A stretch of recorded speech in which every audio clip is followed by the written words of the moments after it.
Got a good one for you today on 100% Hockey, joining by our good pal Alec Martinez, three-time Stanley Cup champion on 100% Hockey with Millard and Shannon. This is the best part: is you're like the most punctual person ever.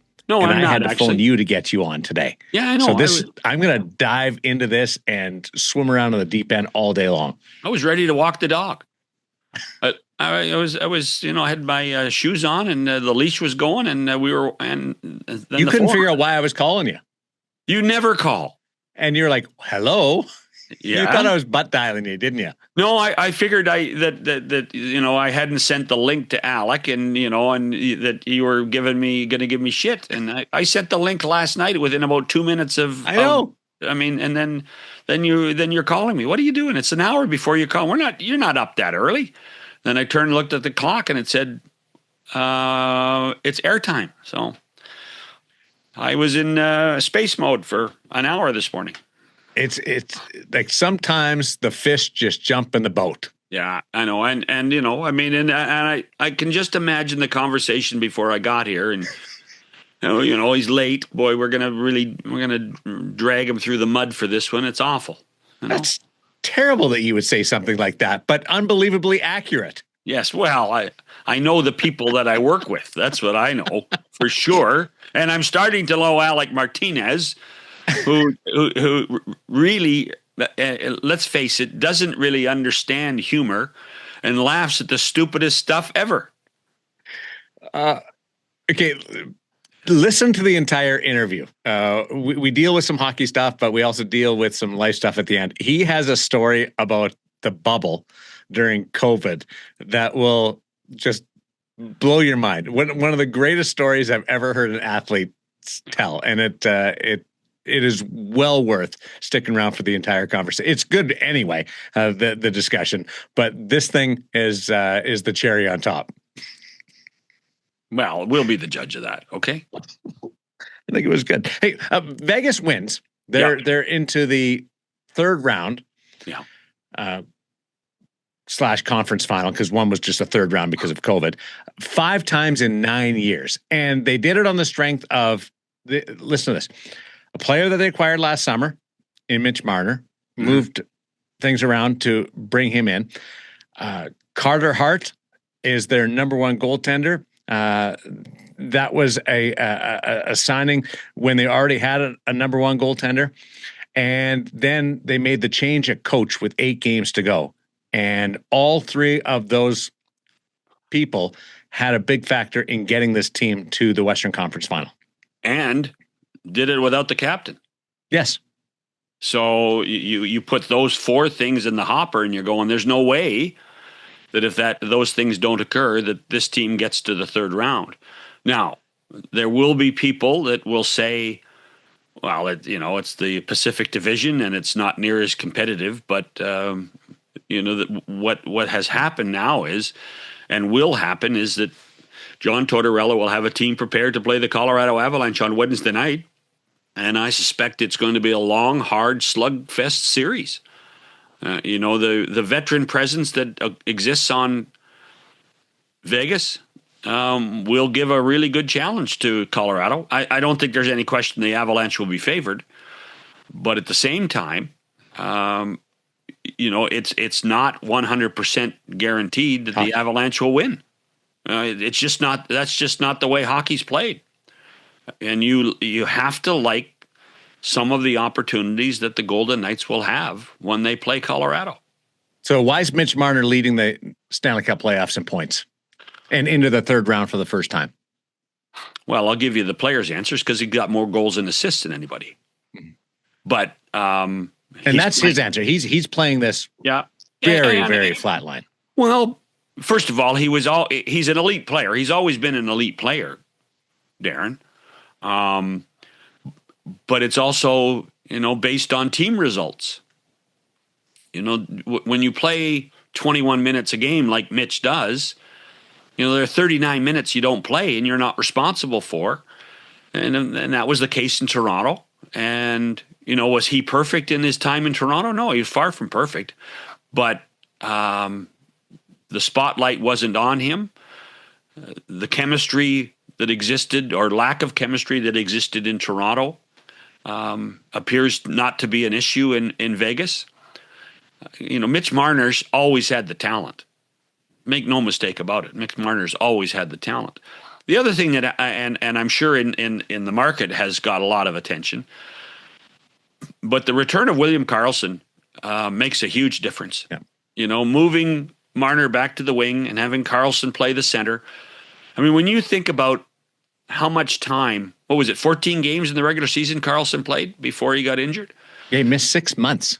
Yeah. 6 months. Yeah. And it looks like he hasn't missed a shift the way he's playing. It's really impressive, but it also puts Marner in a position to go back to the wing where I think he's more comfortable.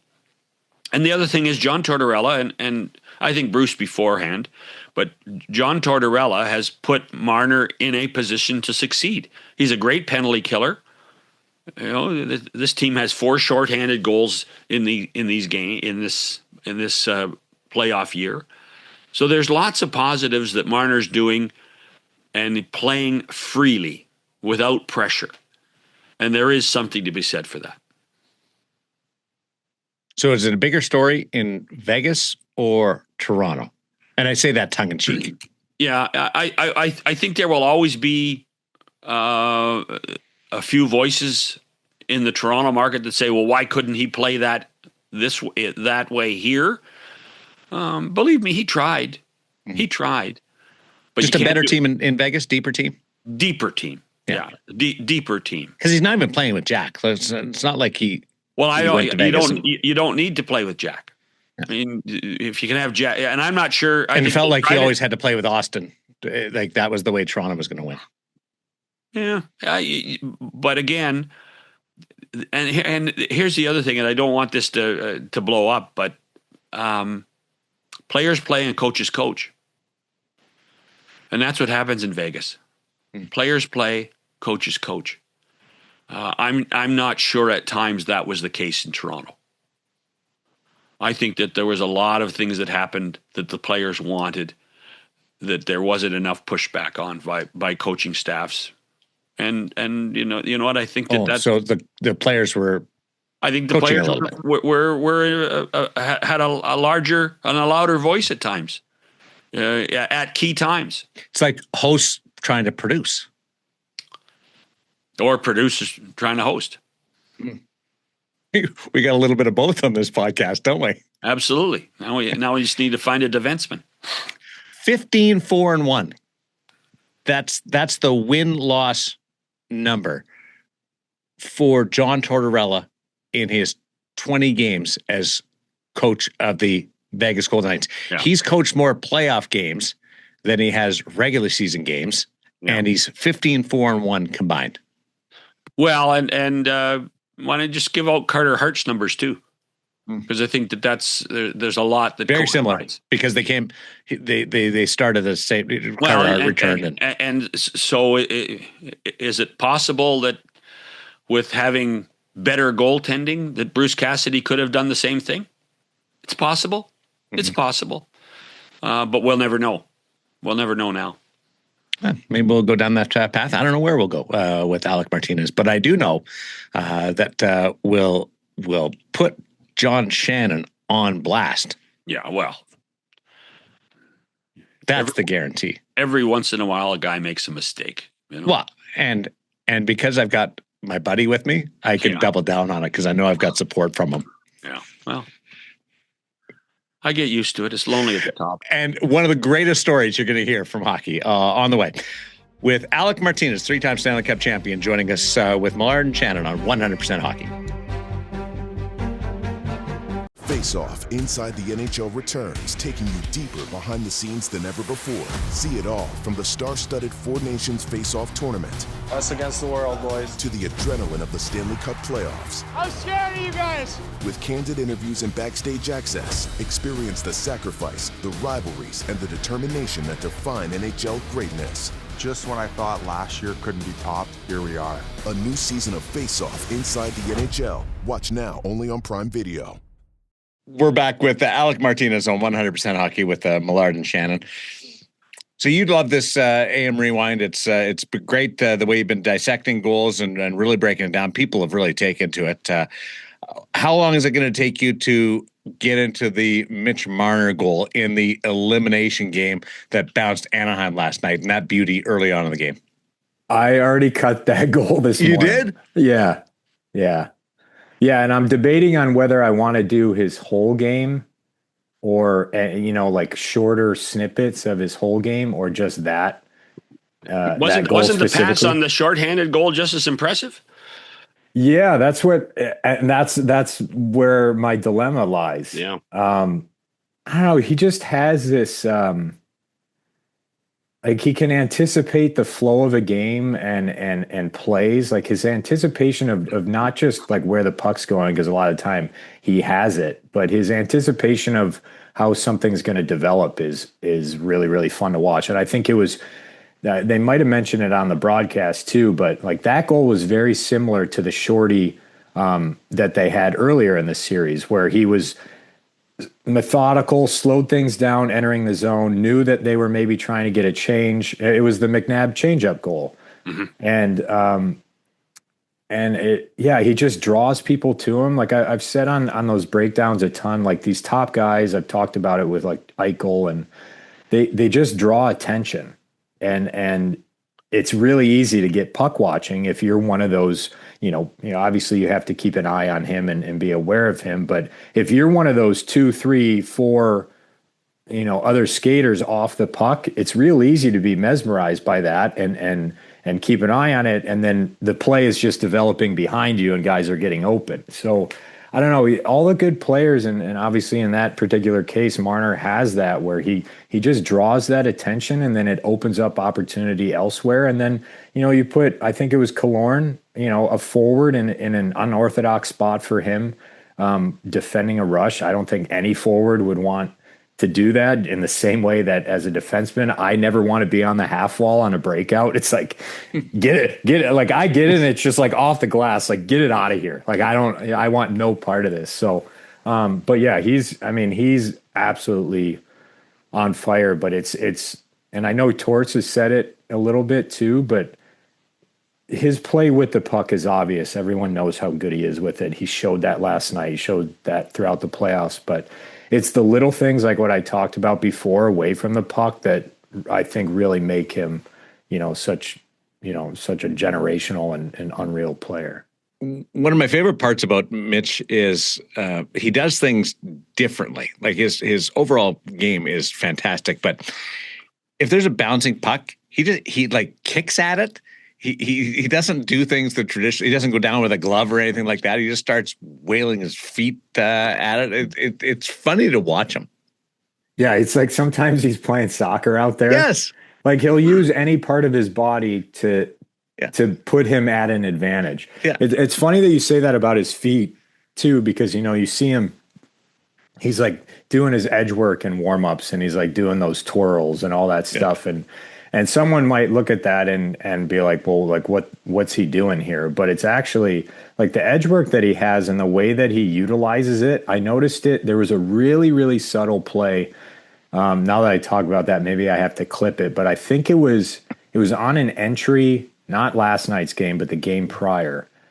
And he almost just, he went back on his heels, kind of just outside the blue line, and he was able to time it.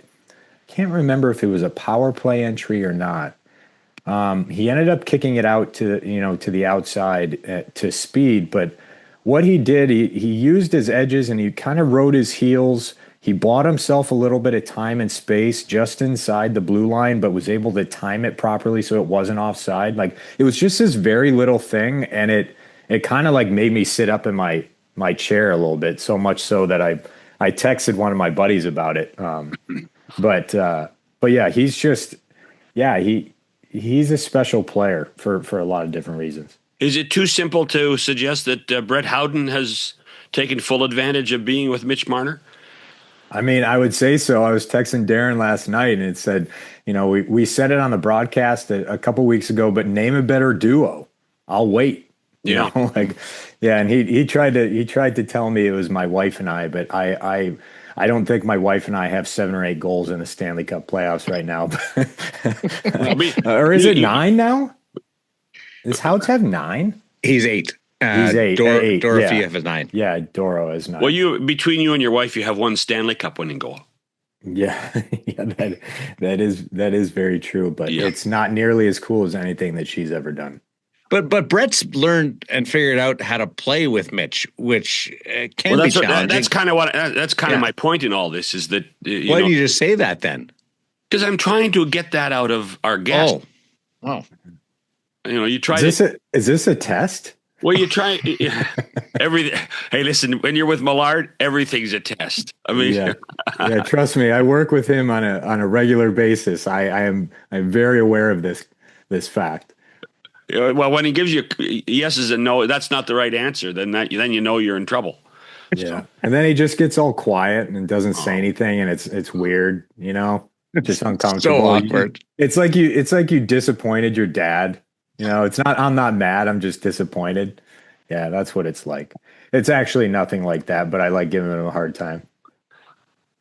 Don't let up. Don't. You got to. Okay. Don't give in so quick, Alec. Okay. All right. But Marner and Howden, that duo have been good, but Howden's been able to score a couple on his own. It's not just the tap-ins that have happened. He's been able to finish plays or create plays that have complemented Marner as much as Marner's complemented Howden. Yeah, I think that's a really good point. I think it'd be unfair to say that, Howden is just riding on Marner's coattails, because that's not how that works, by any means. But I think that it's easy to maybe look at some of the plays that they've developed and say that it was, it was Marner, like that goal last night. It was him reading the play. It was him adapting. It was him drawing in people, creating space. But I think on the flip side of that, it's maybe not as noticeable or doesn't stand out as much because it's just not as, I guess, as fancy or kind of hockey or I guess obvious that Marner displays. But Howden does a ton for that line and a ton for that team, where he gets in on the forecheck. He's physical. He carries a lot of speed down the wing. He does things that allow Marner more of that space and room to be able to make the plays that he makes. So it's very much a great, complementary thing. It's just you see the fancy part in Marner a little bit more, but without the grit from Howden or the physicality and things like that, without him opening up that space, well then neither of them have enough or as much room to be able to make those plays. So I think they've got some really good chemistry that they've developed, and it's been a ton of fun to watch. And I mean, Howdes is one of my buddies too, and it's like if one of your buddies scores every night, I'm like, this is unreal. Those two have great flow too. Like those two guys at the podium last night and on the same line, that's two great heads of hair. Yeah. What kind of analysis is that? I don't know, but I'm jealous. Like I'm openly envious of Brett Howden's flow. Yeah, that guy's got quite the mop top. Yeah, I'm just glad that he dialed it in a little bit from the regular season there. Look, he was going like he was Napoleon Dynamite status for a bit. But I'm not sure that's a good thing. So there was one, I think, remember, Daren, we were working that broadcast? Yes. And we're seeing like his interview, and I just look at Daren, I'm like, what the hell's going on with this guy's hair? We tried to clip it and we ran out of time. We didn't get to put it on, but we had a whole thing breakdown on Brett Howden's pregame hair. Oh man, it was like a combination of a perm, but then if he stuck his finger in an electrical socket, like I mean, that's the kind of stuff that AM Rewind should be doing. Forget about breaking down plays. Yeah, maybe that's what I should do. I could start with the Minnesota State high school tournament and do the hair breakdowns, and then I could work it into Brett Howden's post-game interviews. But hey, I forgot about that pregame warm-up hair. Yeah. I'm just glad that Howden's actually ironed his shirt for that presser. About time that guy cleans himself up a little bit.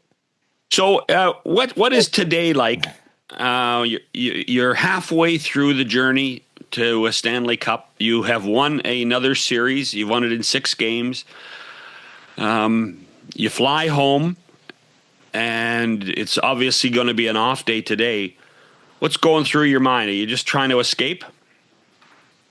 I think it depends on the individual, but I mean, for myself, and I would say probably a fair amount of guys, yeah.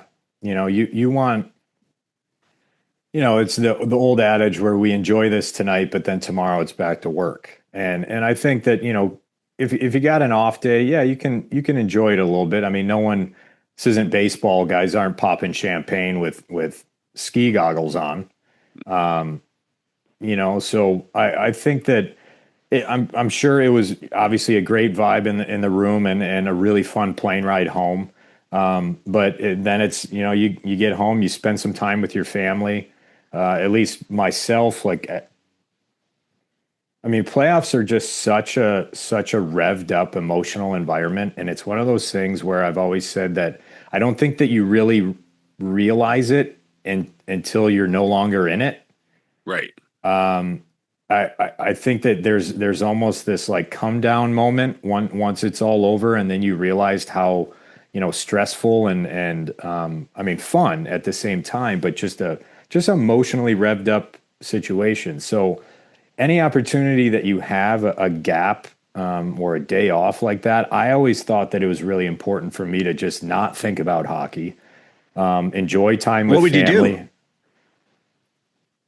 do? Well, first of all, try to get some sleep. Right.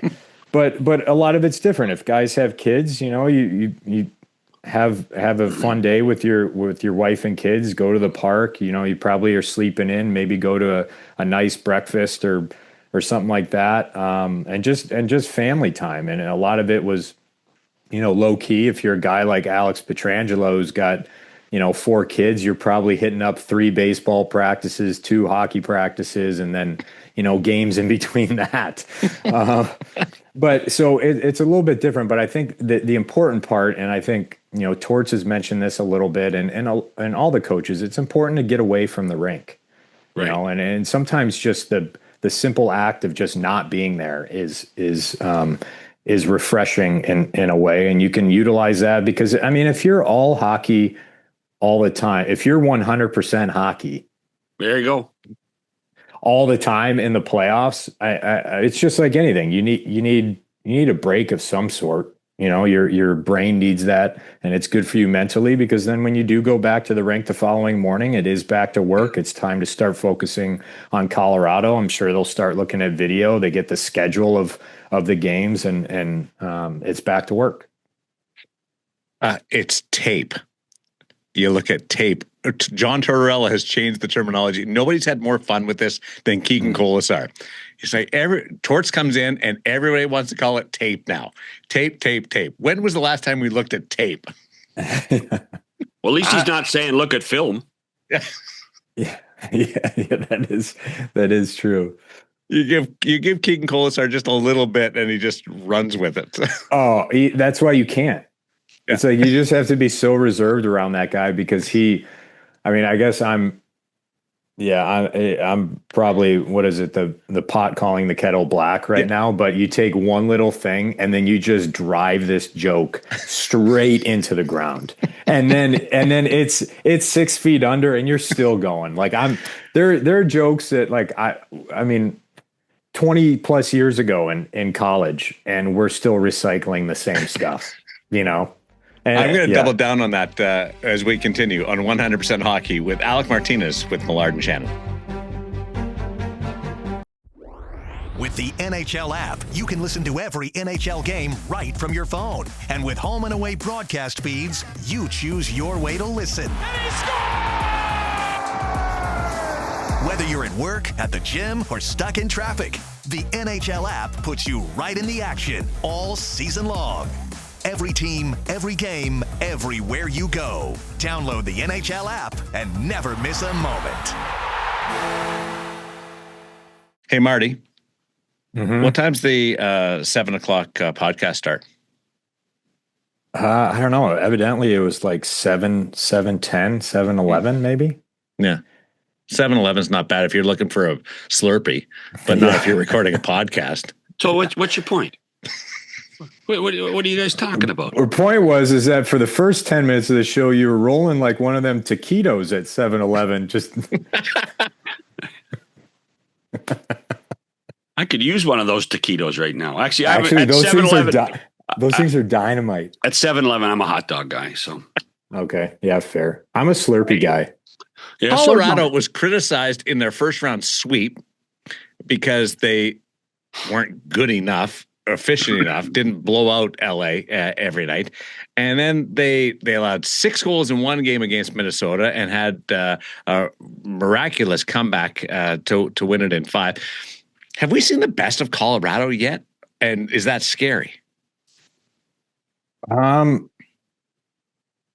don't know. I mean, they've had some, I think, some really dominant games. In terms of, I guess the elimination game, they came out flat, obviously being down 3-0 going into it. But like, I think that they're just a scary team because they did end up getting it done. And that's what, like, they got another level here. That's frightening.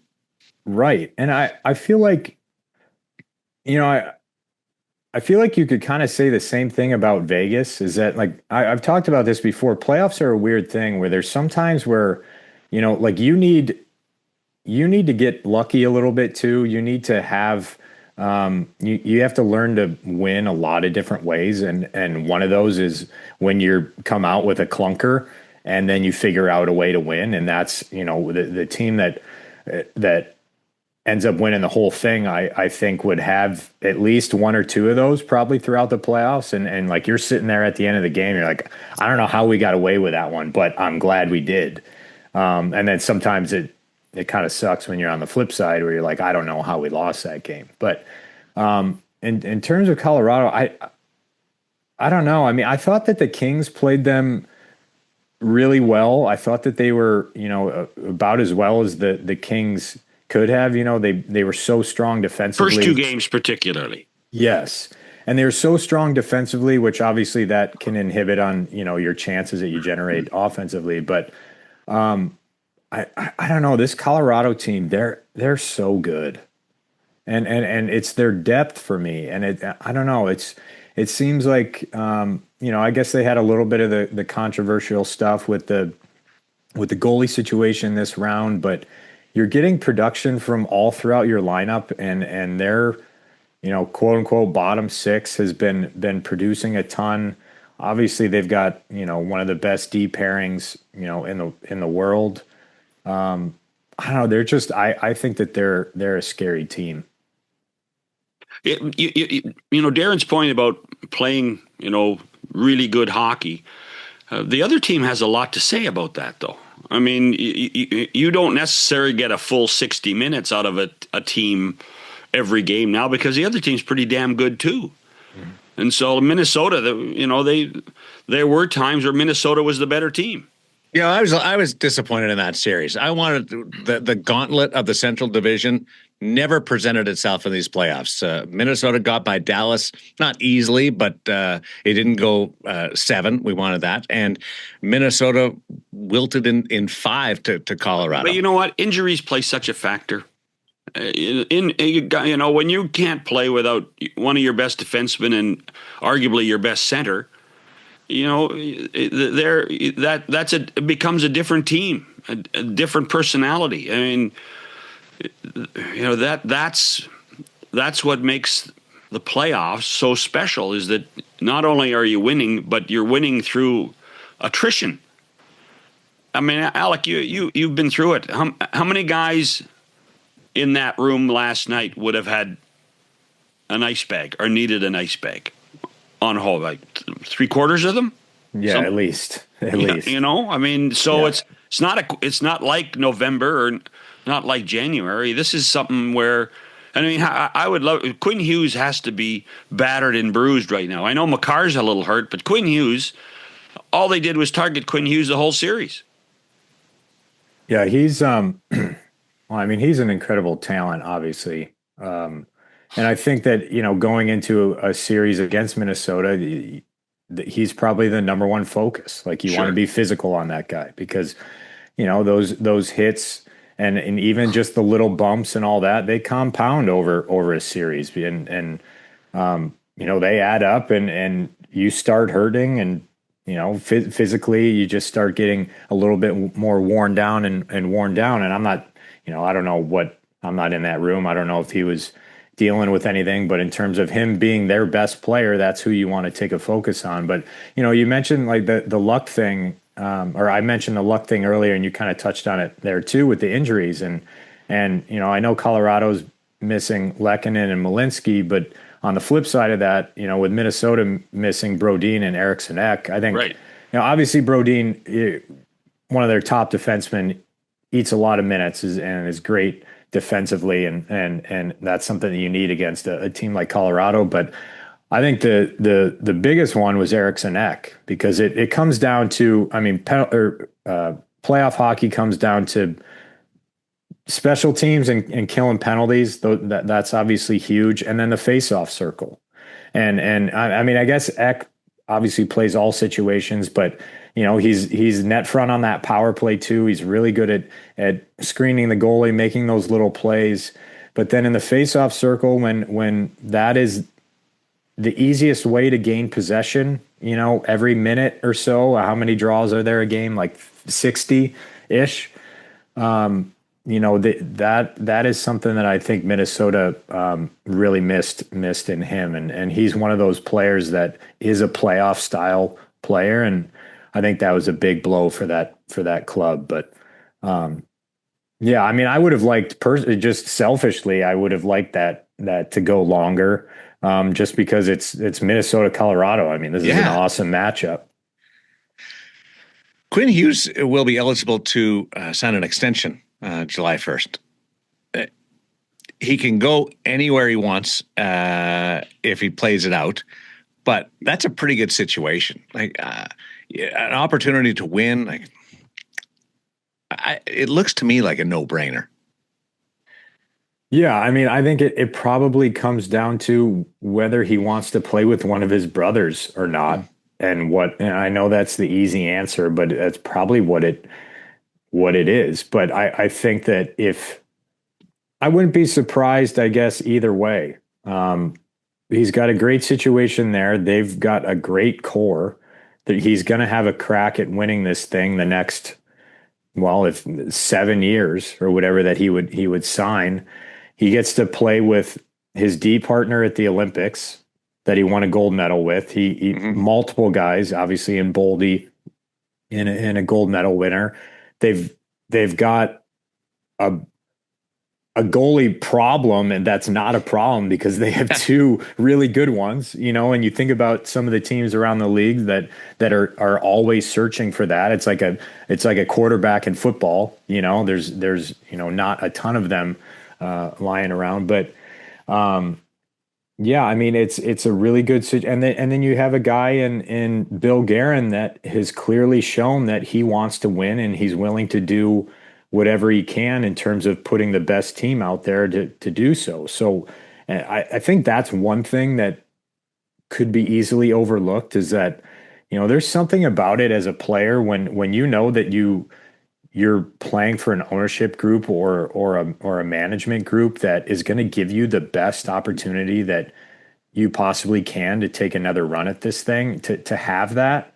And Vegas has that too. Everyone wants to talk or loves to talk about their cutthroat nature and things like that. But I don't really consider it that. It's just they're willing to do whatever it takes to win because they have one goal in mind, and that's what they do. So to have that as a player is, and not everywhere is like that, and or maybe not everywhere is like that to that extent. But it takes some jam and some balls to do that. And Bill Guerin has that. And that's something as a player that I think if you're listing the pros and cons, I mean, that's one of them that shouldn't be overlooked. But by the way, Billy G, how well do you know him?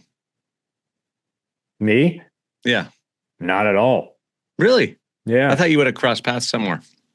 Not really. Like world championships, I don't think he was doing it yet. But yeah, so I've admired him from afar, but That's cool. I think it's like I think he's shown his ability to put together a really good team, and to get Quinn Hughes in and of itself, like that shows what he's capable of. And I also think that speaks to Quinn Hughes as well. It's like this guy went out, not necessarily on a limb because he's like one of the best defensemen in the world, but I'm saying in terms of what he had to give up and all that, for a guy that didn't sign an extension, I think that something like that is something that I'm sure he has in mind too. And you feel somewhat of I don't want to say indebtedness, but you want to validate their move. There's a little bit of pressure and you want to perform, you want to validate their move. And if someone's instilled confidence in you in that way, then, sometimes you want to be, loyal back. But by the way, if Quinn does sign an extension with the Wild, the discussions will then change from the team, the family playing together in New Jersey to the family playing together in Minnesota. You do know that. That's what's going to happen. Yeah, I actually never thought about that, but that you are absolutely right. So and when you look at what's going on in New Jersey, and I say this respectfully, with the change in manager there, with perhaps a change in direction of how the organization operates, I would think that if there is a real desire for the Hughes boys to play together and Quinn signs with the Wild, it won't take us too long before we start hearing ruminations of what's Billy going to do now to get all of the boys playing in the Twin Cities. Yeah. Because he's never afraid to make those moves. Yeah, it seems like at some point we're just going to have the U.S. Olympic team just playing for the Minnesota Wild. It's like normally if you're an American on a team, you're the outlier, and it's like if you're a Canadian, then you're the outlier. But yeah, that's a really good point, John. Like I guess I never thought about that, where it's you just think of Jack Hughes and he's a mainstay in Jersey, and it's like, well, that could go the other way, and then Luke too. But that's very interesting, and I'm sure if an extension is looming, then the narrative will probably change to that fairly quickly. Well, and Billy got a warm up with the Felinos together. So he already did a brother act. Your buddy good. Nick, who's very complimentary to you when he was here on 100% Hockey a couple of weeks ago. Oh well, he's a pretty good liar. So. Yeah. By the way, when you look at what Guerin did I know they didn't get past the second round, but when you look at the importance of the trade deadline, when you look at the people that he brought in at the deadline, Mike McCarron, Nick Foligno, they added something to that hockey club. They did make a difference. Yeah, I think they made a big difference. I was watching the game just the other night, and I was really impressed by McCarron this playoffs. Oh. I obviously doing the things that don't end up on the score sheet, but then he also, he scored some big goals and contributed, in a big way that way too. So, and then obviously it was, nice to see my boy Fliggy score a couple, unfortunate result for him, but it was fun to see him. And I was really happy for him, that he was able to get that opportunity.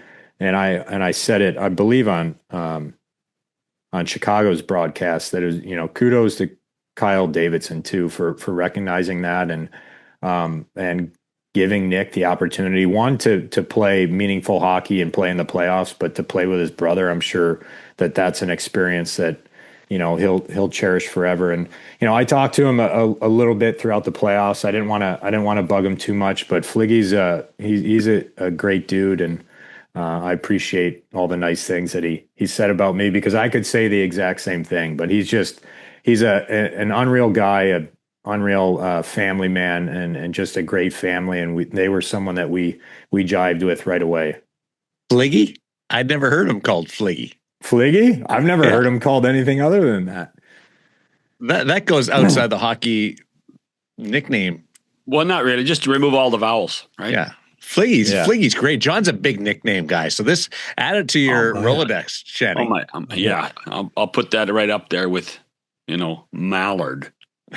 So, have you ever played it? The amount of sarcasm that Mallard had, like, that was dripping with sarcasm. Yeah, that was awesome. I love it. Call him Marty. Just once. Say, hey, Marty, what about this? Oh, his mother and dad named him Alec for a reason. Okay. Ever had 12 days off between series? Never. I think that's a bye week, isn't that? Or no, that's an Olympic break. That's an Olympic break. Yeah. Can you imagine having 12 days off? Because that possibly Carolina could have 12 days off before they start a series. Yeah, I would not like that at all.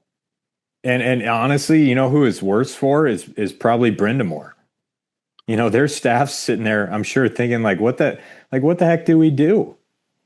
I don't know. I always thought, there's that fine line between, playoffs are very rhythmic and you want to just keep, every other day you're used to going and sure. And a day or two extra in between. Yeah, that's nice. Especially, you mentioned 3/4 of the guys at least, got an ice bag, and for guys that are fighting things, and sometimes that extra day or two can really go a long way. But 12 days, I'm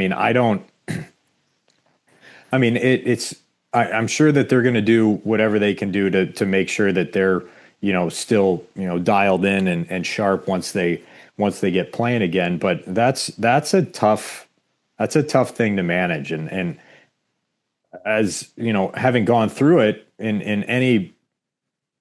any break longer, I would take 2 days off the ice and you could notice that maybe your hands weren't quite there and really? Things like that. And yeah, and not that they're off the ice for 12 days, but there's a little bit of that where, it's like the first period or the first game after a bye week or an all-star break or maybe Christmas break. And there's other things involved in breaks that, guys are eager, Christmas time and all that. That's a little bit different of a headspace than the NHL playoffs, but time off, sometimes there's such a thing as too much time off, but I'd be interested to see how they're handling that. And, from a day-to-day basis, I imagine that they've got, some practices and then maybe a day off or two in between, maybe like I guess 12 days, you could have like 4 mini training camps or something. And I know that they're not doing that, but that's a lot. I wouldn't like it. Would you do some team outings? Like go bowling? Have you seen the bowling ads, by the way, on the U.S. broadcast? Somehow bowling got all this money because the rink boards are flooded with go bowling. Yeah, and you see the bowling ball like go across the boards. Yeah, yes. How can you not see it? Great marketing by them. Tip of the cap there. I kind of want to go. I want to go for a roll. I've never had bad time bowling ever. Neither have I. Especially like glow in the dark bowling or like the night bowling. Yeah, it's unreal. We did bowling once for Tyler Toffoli's birthday party, and it was a blast. And it was just, none of us were any good, but the fact that we went there, I was actually just texting with him a couple weeks ago about that. Well, because it was his birthday in April, but I was like, hey man, remember that bowling night we had? Like that was unreal. Like I think bowling's unbelievable. My parents were in a league when I was younger. Were they? Yeah. Like I remember my parents had their own bowling ball. Like they're not like the Big Lebowski here, but they did it. It was just like a co-ed thing with a bunch of their friends. Yeah. And it was just like I think about that and I'm like, man, maybe I should start a bowling league with There's always that one person that's terrible too. That is bouncing the ball. Yeah, it's like, listen, you get your own lane. You can bumper bowl, but like we got to cut your score in half. Like, and usually it's still not even good. But yeah, I wonder how old my kid's got to be a lot older to be able to hold a bowling in Canada, ball. you got the 5 pin, so you can get the smaller. Or in New England, you got the duck pin. Oh, yeah. So Well, I call it candlestick. Is that different? no, candlestick and duck pin, I think, are the same. Are the same thing? Yeah, I think Okay. so. Is this 100% bowling? Well, no, but it just gave me another idea. We could branch out, create another. And by the way, they'll probably that's a hardcore fan base, so we might even get some new listeners. And Big Lebowski, like they got to come up with a sequel there at some point. That is hands down one of my favorite movies ever. When the guy's breaking into his house in the bathroom and he's holding the bowling ball, and I think he uses an expletive, but he's like, "What the heck is this?" And he's like, "Obviously, you are not a golfer."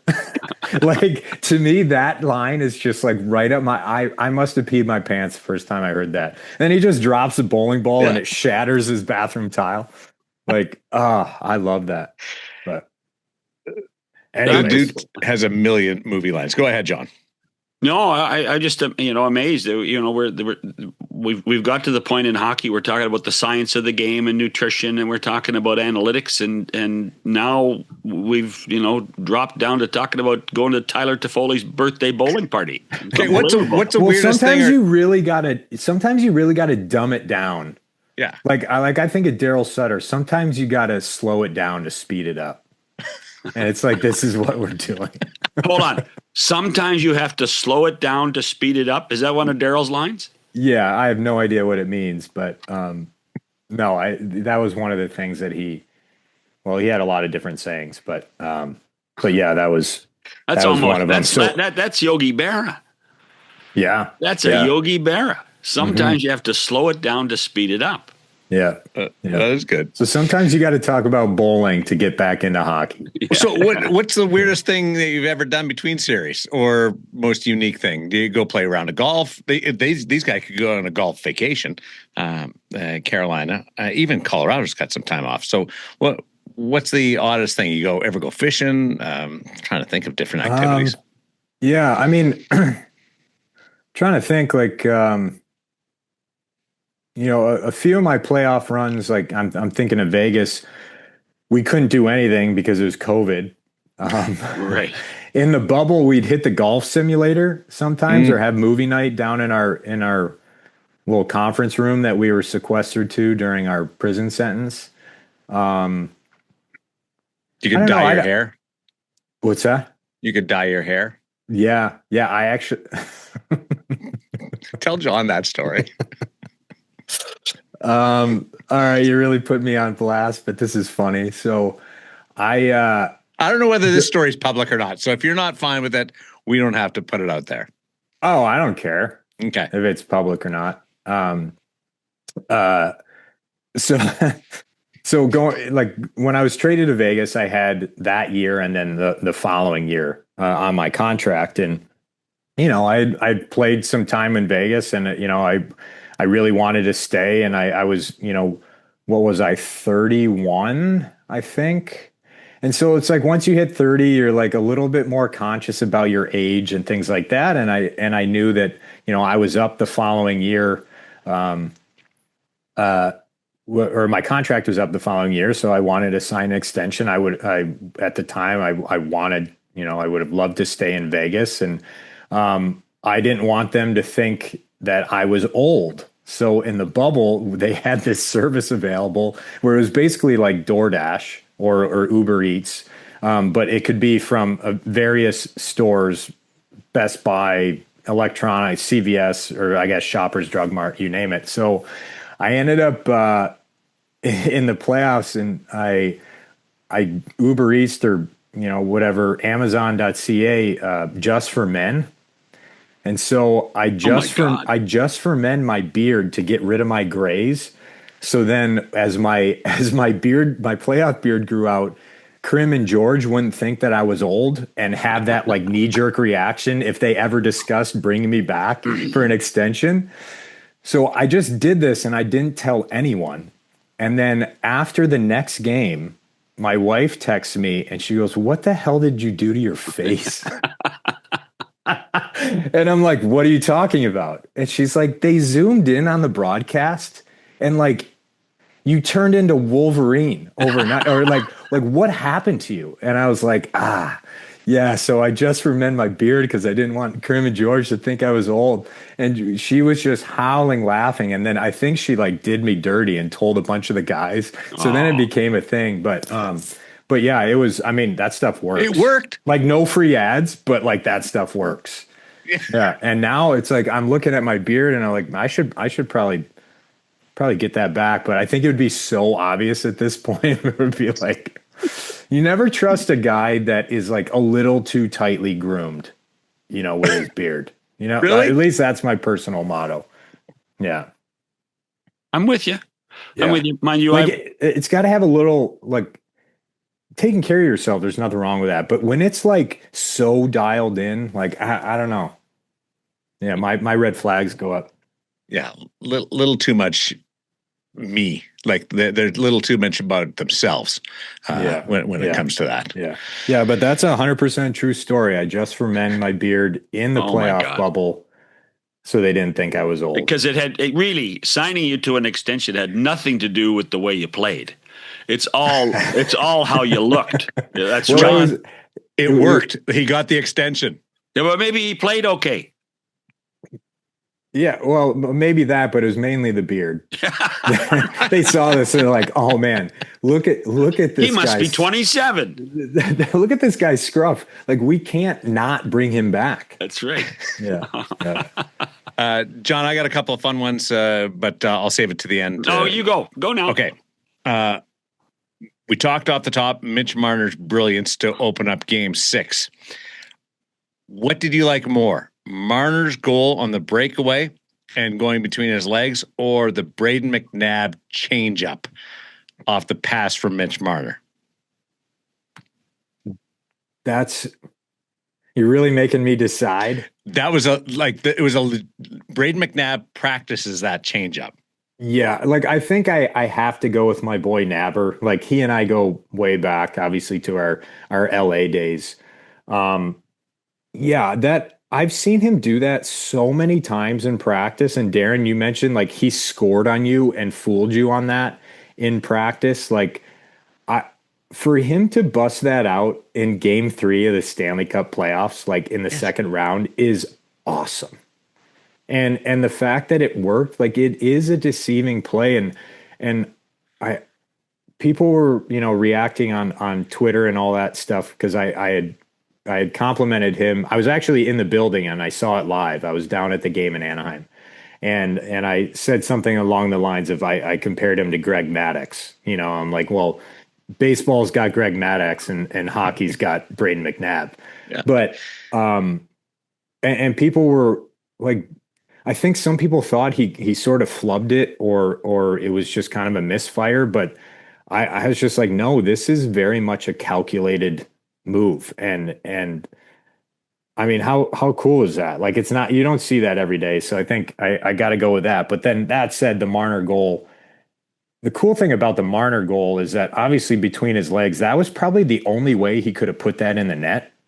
Yeah. It wasn't a show me up type move. It was no, it was very like, it seemed like it was reactionary. It was the same way that you just do a normal, move your stick over to the left because there's space over there, but he just has that extra club in his bag that I don't.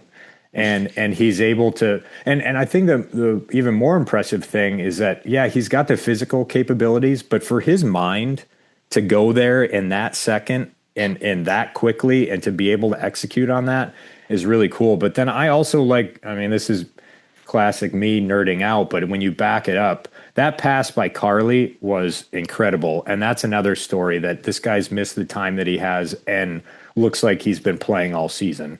But then it was a great breakout play by Shea Theodore too. I mean, that was, that's something that shouldn't go unnoticed, but just an all around awesome play. But if you're telling me I got to make a decision, I can't do my boy Nabber Dirty. I got to go with him on that. By the way, have we gone to NHL Edge and figured out how fast the changeup was? No, I've not but we seen it. should. Yeah. NHL Edge probably has the number. Yeah. That I mean, I got my What do you monitor think? right What do you here. think? 65? No, it's got to be less than that. No, because you're expecting 80. So 60 it would be a big. I think it's 65. I'm going to go 59. Oh, Price is right. Do I look this up? I'll Sure, look go this ahead. up right now. Go ahead. NHL Edge. What was that, game 3? Yeah. If he can find that fast, I'm going to give our television producer Taylor Qualman a crap, because I ask for that stuff all the time. He's like, I can't find it. So if I can Marty barely find the I can barely find the website. So yeah, well, you're the one that new NHL Edge would have it. I know, but or you thought know, that would have it. Well, All right. To give some perspective, here we go. his hardest shot of the year was actually in the playoffs against Utah. What game was that when they won 5-4 in OT? Was It that was game 4? 4 or 5? Yeah, 4. Yeah. So his shot was over 90 miles per hour. Okay. But I'm going to the deep dive details. Well, This is impressive that he knows where to go on this. Well, this is Alec has learned how to stay in the business. You and I, we're just we're on the periphery. I like how the executive producer in you, John, has come out, that you've got him doing All the the work. job to your Yeah. question. What? But isn't that what's supposed to happen? My job is just to sit back and ask questions. So Okay, so his hardest shot. I'm He's still scored- 60, 65. I can't. Yeah, I don't know. I might be striking out here. I'm going to Wasn't try and fast- find it. How about wasn't fast enough to measure? That would hurt. That would hurt. That would hurt. Yeah. In all fairness, that might be a good point, John. That I don't know if it measures anything under like 65 miles per hour. Oh wow, there you go. Because in another game, his fastest shot was just shy of 70. Yeah. Okay, May 10th, he had a 69 mile per hour shot. That's from Hugh, who's in the background here, Hugh McClarity. Yeah. So, right around there. Which teammate would you like to, or which former teammate would you like to see try Mitch Marner's edge warm up? Like just for the pure spectacle of it. And who might be able to pull it off? Well, I mean, I think that's easy. Like, who could pull it off is Shea Theodore, because the guy's the smoothest skater I've ever played with. The funniest, though, I mean, I guess watching a goalie try to do that would be pretty good. Yeah, I don't know. I mean, for some reason, I guess, like, I think of Petro. That would be good. Because Petro doing that, people like Mitch Marner's doing that, and people look at that and be like, "Oh, he's warming up. He's doing his edge work." If Petro's doing that, they're like, "Man, like I thought this guy was out to lunch, but it's even worse than I thought." You know what I'm saying? It's like it's like an article of clothing where you're like, "Oh, that person can pull it off, but like I could never wear that." Yeah. That's the same dynamic between Petro and Marner, and I'm also like, I'm sure he'll listen to this, and I just like bagging on Petro. And Petro would get distracted halfway through a spin and forget why he's spinning. He'd be spinning around. His head would be spinning. He'd see so many squirrels. You know, that's what we say. He's just the squirrel hunter. Just can't. And I think, I don't know if I've talked. I have, I guess, this take that I think that's honestly part of the reason why Petro was so good defensively, was because he couldn't, like, his brain couldn't focus for long enough on just one guy. So he had to focus on someone else. So then collectively that just gave him such a good lay of the land in the D zone and an awareness that his his awareness was due to his complete lack of awareness. And was one of the many reasons that made him an unbelievable player. We got I've told this to him to today. his face. Yeah. I've said this to his face, and we laugh about it. But what do you think, Shanny? I'm just glad you guys invited me in. That is great. Just happy to be here. Hey, are you mad at Marty because he chirped you on Twitter? He did? Yeah. I have to follow him to notice that. Oh, Well, but I didn't chirp him. I just made a funny comment. Just for the record, Alec, I only follow 99. I don't follow like thousands. I only follow 99 people. I thought you were talking about Wayne Gretzky. No, I only follow Wayne Gretzky. No, I only follow 99 different situations. So and then if I say, okay, I'm going to follow Alec, who am I going to drop? I have to drop. Okay, well, what would it take for you to follow Marty? I'm not sure. And I'm even more confused based on today. So I think the only way I get a follow is if I start a bowling podcast. Well, there you go. 100% and bowling. Then John, 100% bowling. 100% bowling. And then he'll be forced to because I'll have to probably give some trademark rights over here. But I'm trying to find what I said. It was a while back though, wasn't it? It was good though. But I remember he didn't respond to it, and you sent me a note saying, "Is John mad?" That's all right. I only respond to guys that swear at me. So yeah. Well, in all fairness, it was not anything that I was poking fun. Like it was just a joke off of what you said. So it wasn't like anything directed towards you. Okay. But I like my angle better. That there's a fight. 100% beef. Yeah, 100% beef. With Marty against the owl-looking mother. Yeah, owl-faced. Owl-faced. That's what somebody called John on Twitter one time. Owl-faced. An owl-faced MF. Yeah. Oh. That is it was good. There's a resemblance there. You know what? I respect their creativity. I don't see always it. Very creative. And for about the next 10 years, people just used to send me little glass owls. Oh. Who said it? That was good. Who? That was good. I like that.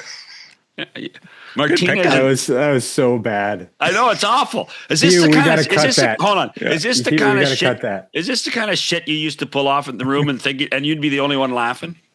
Oh, 100%. I talked about it earlier. It's like you take one little joke and just drive it straight into the ground. Well, you've done that. Congratulations. You've done it again. This is my locker room. No, I don't have that. No, thanks. Thanks, buddy. And thanks for being on time. Oh, yeah, always. Well, in the words of Johnny Stevens, if you're not 10 minutes early, you're 5 minutes late. He stole that from Scotty Bowman. Yeah, I know. I don't even know what or is it if you're not 5 minutes early, you're 10 minutes late? 5 minutes and 5 minutes. Yeah. Well, this has been a day about sayings. Yeah. I played for that guy for like 12 or 13 years, so I should probably know that. But how much video have you watched? Anyway, that's for a different with John. How much? All right. Well, how many games did I play my rookie year? So that many times, plus countless others. I watched every single game, every single one of my shifts with him that entire season. Your rookie year. My rookie year, yeah. And I think that game I must have played 60 or so. And I watched, even on back-to-backs, like I would watch video with him the following morning. Before the following game that night. So John, that's why all the guys just tell me that I'm no longer allowed to call him John. I just have to call him Dad. But in all seriousness though, that guy's helped me so much. I love that guy. I go through a brick wall for him. And he loves the AM Rewind too. We've talked about that. So congratulations on that success, and appreciate you joining us. And we'll talk to you as we continue down this run. Have a good day, and say hello to Emily. Thanks, guys. Thanks for having me on. It's the most professional he's been, like very deliberate. Thanks. Appreciate it. Gotta go. Bye. Back with more 100% Hockey with Shannon and Millard. Wrap this sucker up. Just get this over with.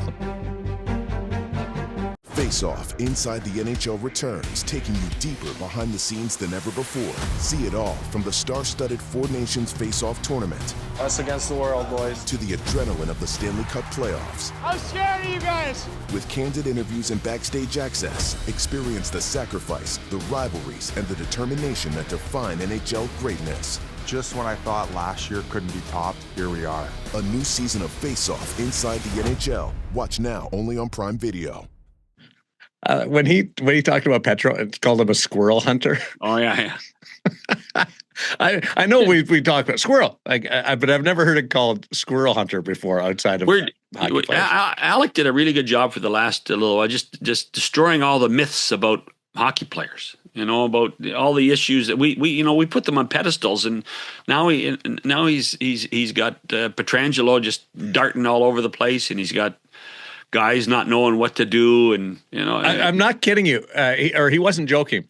During a pregame show this year, we were going to break down Brett Howden's hair because of a morning interview that he'd done, and his salad was all over. That was good. We were going to do that. You should have. We just ran out of time, but it was like. But people need that stuff more than they need the breakdown of the of what happened on the breakout to the third goal. Well, don't be slagging the AM rewind. No, it's pretty good.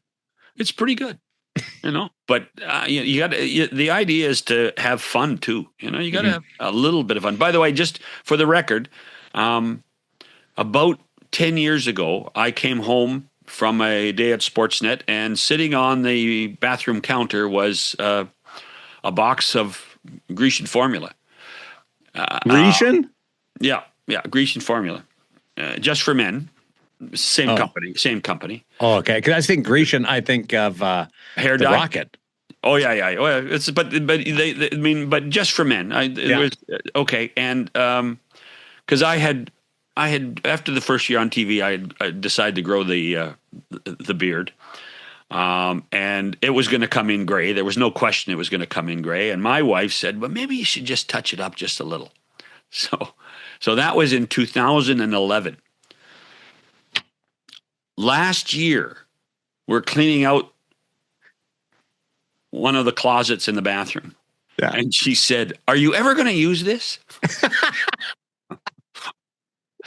From 2011. No, I'm not. So, I was never too worried about looking my age. I don't mind throwing the odd dye job. Our buddy John Garrett used to go for the dip. He called it. He changed it. He started the season every year with the dip, and then it would wear off. Yep. And I've told you guys the story. Keith Pelly made me dye the gray strip out of my hair at Sportsnet.